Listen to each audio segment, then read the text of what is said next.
Thanks for staying with us. Join us now is to talk about the safety, the steps taken, and security measures to forestall any possible violence during the elections. Is with us the Public Relations Officer, Mr. Olumuyiwa Adejobi. Good morning, sir. Are you there? Good morning, everybody. How are you? Very well. So let us know how many police officers you have deployed nationwide to ensure the safety of Saturday's elections. Well, I don't like to discuss figures, but I know we have done heavy deployment in collaboration with other security agencies, including the military. We're having hundreds of personnel deployed from the police and other agencies to polling units, local government areas, senatorial districts, states, including the Federal Capital Territory, to INEC facilities, and for the escorts of accredited observers and those that are going to be on essential services on that day, are for movement of sensitive and insensitive materials of INEC. So our jobs on that day as well enormous, and we haven't commenced the assignment of moving items from one place to another in conjunction with the CBN officials, INEC officials, and some of these security operatives, particularly the police mobile force, special protection unit, and CTU, that's counter-terrorism unit, are in charge of these escorts, and they'll be moving up and down. So we have done all these things to make sure we have a seamless exercise, and the IGP has done deployment of very senior officers across the 36 states plus Federal Capital Territory. The Deputy Inspectors General of Police representing various geopolitical zones have been deployed to their various geopolitical zones to manage election security. And we have Assistant Inspectors General of Police in charge of many senatorial districts and areas. At least a state, we're having nothing less than 3 commissioners of police and many deputy commissioners of police and assistant commissioners of police to coordinate and command some of our men and officers that are going to be on the field. So we have done deployment, we have done so many things to make sure we have free, fair, and credible elections come Saturday, 25th February 2023. Right. Sorry, please. Did I hear you say CBN officials? Yes, GBN keep these sensitive materials for us, so we can't go to their banks without having approval from them. So we work with them to make sure we take out these sensitive materials with INEC officials, then we take over escorts from there. So all of us, all the stakeholders are fully on ground. We have been doing what we should do to make sure these materials get to local government areas and racks as expected on time. All right. Okay, sir. So it was in the papers this morning that you had announced the restriction of movement on Saturday for the presidential and National Assembly elections. Can you tell us a bit more about that? Well, it's a normal practice when we want to have elections of this kind, that we always have restriction of movements, vehicular, motorbike, even on waterways this time around. So it's for us to have control and have grip of the security architecture on ground across the country. So we made the announcement yesterday that there won't be movements from 12 midnight a.m. or 12:01 a.m. of 25th February 2023 to 6 p.m. We have given this period so that people who are out there to exercise their franchise, we have enough time to do so.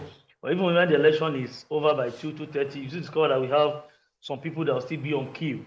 And of course, the INEC will attend to all of them. In fact, INEC has made provision for generating set to make sure in case any voting runs to evening time when the sun sets. So we have to take note of this. That's why we have taken this to 6 p.m. And of course, to take this thing from polling units to collation centers, we want to have free movement so that we don't want any this exercise to be disrupted by anybody. So we are mindful of the fact that this might cause certain inconveniences for people in the country, but they need to bear with us and they need to please be on the same page with us. So it's 12:01 a.m. to 6 p.m.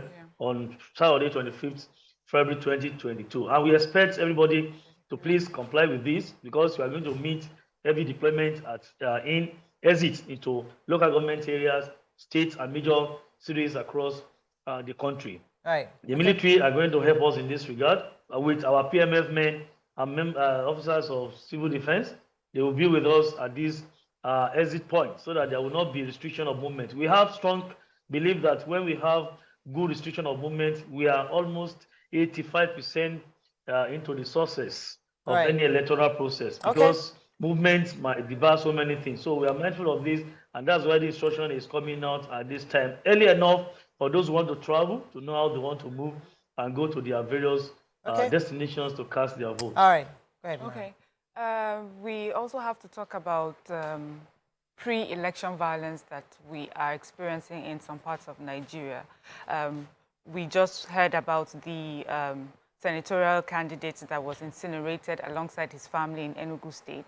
And before then, we know that's very heartbreaking and shocking. But before then, we've constantly heard of INEC offices, police stations being attacked, and it seems to be, connected to the elections that's about to come up. And we have in the Southeast already some form of unease, because today you have a sit-at-home, you're not sure if there is a sit-at-home, and these messages coming back and forth. What are you doing, especially in that area? I'm sure we cannot generalize some of these pockets of incidences we have. It's majorly in a certain geopolitical zone, and that is southeast, eastern part of Nigeria, that we have been recording this. Attacks on INEC facilities, attacks on candidates and the likes is rampant in the southeastern part of Nigeria. And of course, this is highly connected to activities and exposition of ideas of IPOB and secessionist agitators who actually want to run down the state, want to attack the government of Nigeria. And I just think I don't perceive some of these incidences in the Southeast as an act of insecurity, but just expression or reflection of strange ideologies that are so counterproductive to us and destructive to us. If you see the way they go about it is painting it as if Nigeria is not safe and people should not come out to vote. This is not true and it's not proper. I can only advise them that they should not do the service to themselves, because if you are saying people should not come out, you are just doing the service to yourself and possibly to any candidate from you or to your region, because election will still go on. The only thing we can have is low turnout. And if you have to have 500 people in a polling unit and you have scared them, they are not coming out, you have 80, 100 people. And election has taken place in that place. The only thing is the turnout will be low. So it doesn't mean you're only doing the service to yourself, to your people, to your region. If they continue to attack people and give instructions, you need to not come out. So, but for whatever it is, we will not allow any non-state actors to run down the system. We will not allow them to fold their hands and want to turn Nigeria to a chaotic situation. It's not going to be possible. Okay. And we have done assisted commissioners of police in this state of adequate deployment, additional men, additional equipment. Some of these equipment that were launched by the president recently have been sent to them to assist them. And we believe any moment from now, you're going to see these deployments. We're going to see a show of force across length and breadth of the country, particularly in the southeastern part of Nigeria, for them to know that we are ready for them. If they want it hot, we give them hot. If they want it average, we give them average. If they want it mild, simple, we give them simple. Every situation requires a particular approach. It depends on how you perceive it. So whatever they want, we give to them. But the fact is, they should know that nobody has monopoly on violence, and we are out with all security agencies to make sure we subdue the activities of these men and decimate these non-state actors who want to dominate that area. Election we hold in every local government in southeastern part of Nigeria, and people should go out to go and vote, because they are going to see deployment any moment from now. And those in the southeast should be seen by now. The presence, every presence of police operatives in southeastern part of Nigeria and all other states in Nigeria. So we are hopeful and we are so optimistic that we are going to have a seamless process on Saturday, 25th February 2023. All right. Okay. So, sir, how do we reach out to the police in case there's any breakdown of law and order? Is there any number we can call or anything we can do to just point them to that direction? Yes, we have large number, many numbers, a long list of numbers that I may not be able to give you offhand, but I'm sure these have been circulated at various commands, various states. Our people should by now have this information handy. At the First Headquarters Abuja, we have our joint operation room, And the numbers have been given out yesterday is contained in the statement that I made available yesterday. And all our social media platforms are active. The Nigerian Police Rescue Me app is going to be more effective at this period for people to reach out to us. But basically, most of these numbers are being rolled out on our social media handles, in our statements, on various platforms for people to know and to take note. They are contextual. So somebody in Ebonyi should be able to have like 3 or 4 numbers on his fingertips so that you can call if there's any issue. But for headquarters, we are rolling out a list, and I'm sure various police commands will do the same so that people can have these numbers. We have made provision for that, and even all other agencies have done the same thing. But majorly, these numbers I have there, call any one of them, they are going to attend to you when there's any issue. Okay, first period, let me go on a quick break. When we come back, we continue our conversation with you. Stay with us, we'll be right back. Thanks for staying with us. We still have the first PRO with us, Mr. Olumuyiwa Adejobi. Thanks for staying with us. Sir, are you still there? Yeah, thank you. Now, yeah, I'm here with you. Many of us are quite concerned about the post-election violence. So, you know your guys are going to come around to protect and ensure we have a free and fair election. However, afterwards, after the results are announced, when there's a possibility of, unrest, civil unrest across towns and cities, are you prepared to stay on during that period? And what would you do to prevent it from happening in the first place? We are mindful of this, and we have done our threat analysis across the country. Based on this threat analysis, we know areas where we may likely have post-election issues, and we have done our deployment. You recall that the president took commission some state-of-the-art equipment for us for crowd control, armor personnel carriers, water cannons, on leather weapons like teasers, stun guns, and the like. So we have deployed these items to some of these areas where we feel, based on our report, that we may likely have post-election violence. So we have taken care of that. The CDS called the meeting of the IGP and heads of security agencies I think on Tuesday at Defense Headquarters, where they had a meeting and issues like these were raised and discussed. Even yesterday at the Security Council meeting at the Villa, these issues were raised, and we gave assurance to the president and to Nigeria, the whole world, that we are taking note of things like this, and adequate steps have been placed to make sure we subdue any unforeseen incidents that we want to arise after the election. Right. Okay. We just also would like to find out, is there any special police uniform that is being unveiled during this period of elections? Do you wear new uniforms? Of course, as you are looking at me, you know, looking like a soldier, sir. I'm telling you. Attire we are putting on for the purpose of this election. Because normally today we are supposed to be on blue over black, Thursday. But now you can see me on camera. We started putting on this since yesterday. This is every policeman for this election.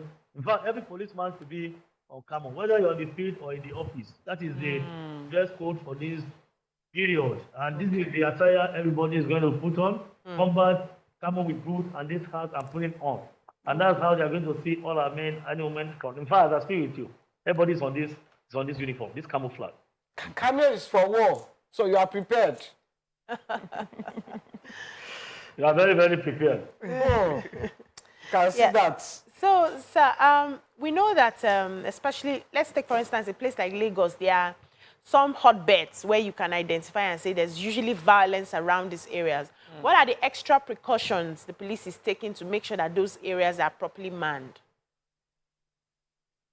Yes, like I said, I told you we had threat analysis. We know some of these areas, we know some of these communities. For this time, you just mentioned Lagos. We know that you must fortify part of Surulere, Ojuelegba in Lagos, Mushin. All those areas must be fortified if at all you want peaceful election.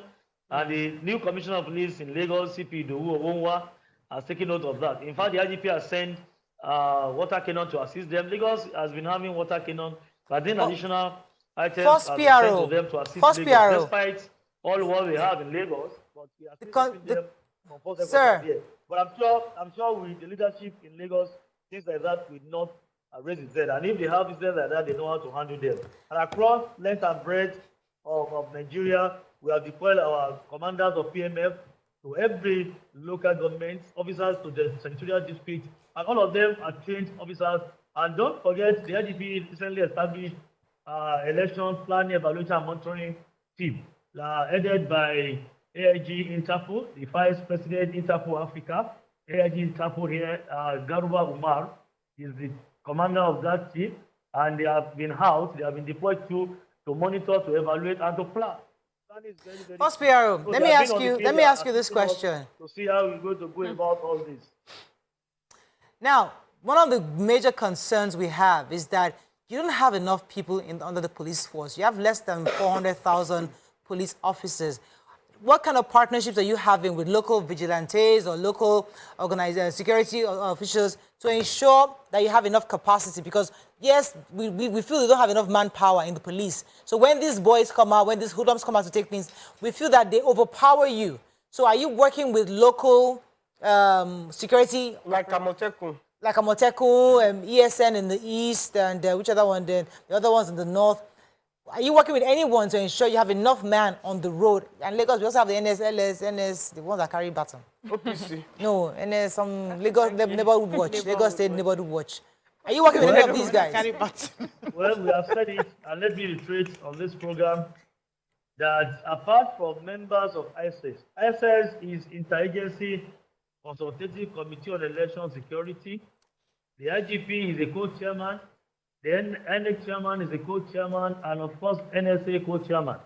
The other security agencies are owned by the state government, local government, or private guards are not allowed to partake in this election security management. So we are talking of vigilante, Manowo, Ebubiagu, Amotekun, operation, anything they call it. So far it's owned by the state government, local government or community or privately owned, is not allowed to partake in this election security management. And that is the message.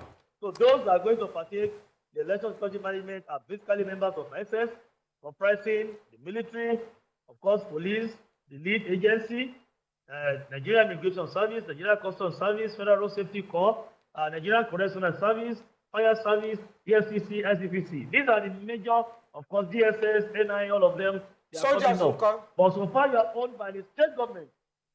No way. Nigerian Army come. No way. Boss, did you get that? Wyke is asking about the Nigerian army. What of the army? Are you going to use the army too? I can't hear you, please. Are the army involved, the Nigerian army? Would they be involved also? No, I can't hear you, please. I think we're having a network problem. Okay, I do apologize. We're trying to find out if the Nigerian army will be involved in the elections in... Nigerian Army, can you hear? Nigeria Army? Yeah. Sorry, the military. Sorry. The CDS is coordinating the armed forces, is very key to it, and he has said it severally. And like I said, he even summoned a meeting at assistance on Tuesday at defense headquarters. So the military, army, navy, air force, in fact, they have been deployed. In fact, they are really supporting the police in this assignment because most of their officers have been deployed. In fact, they are to work with commissioners of police for proper deployment and how we're going to do it together. This time around, the synergy is fantastic. It's like electrovalent bonding, binding us together to make sure we forge ahead and we fight our common enemies in Nigeria. So all of them, the armed forces is key into this too. Okay, thank you very much. We've been speaking with what are your final words to the Nigerian people as we wrap up with you this morning? Briefly. First PR, did you get that? I said, what are your final words to Nigerians this morning? Oh, I like I always say, I want Nigerians to believe that this country belongs to all of us. It's our common heritage, and for those who want to foment trouble, I said that man who pulls the trigger to declare a war might not live to see the end of that war. So look before you live. Don't cause problems. Don't create crisis anywhere. Because such a crisis you have created yourself might consume you. Embrace peace. For all of us, for the police, the hashtag now is I choose peace. Hashtag I choose peace in Nigeria. Hashtag what? It is well with all of us in Nigeria. Go out get there that. and apply I your choose prioritize. peace. I choose peace. Peace sir. be unto Thank you. you. All right. Thank you, sir. We're speaking to the first you. PRO, Olumuyiwa Adejobi. Hashtag I choose peace. And those are the numbers on the screen, the general election situation monitoring. They can call the numbers in case there's any issues you observe.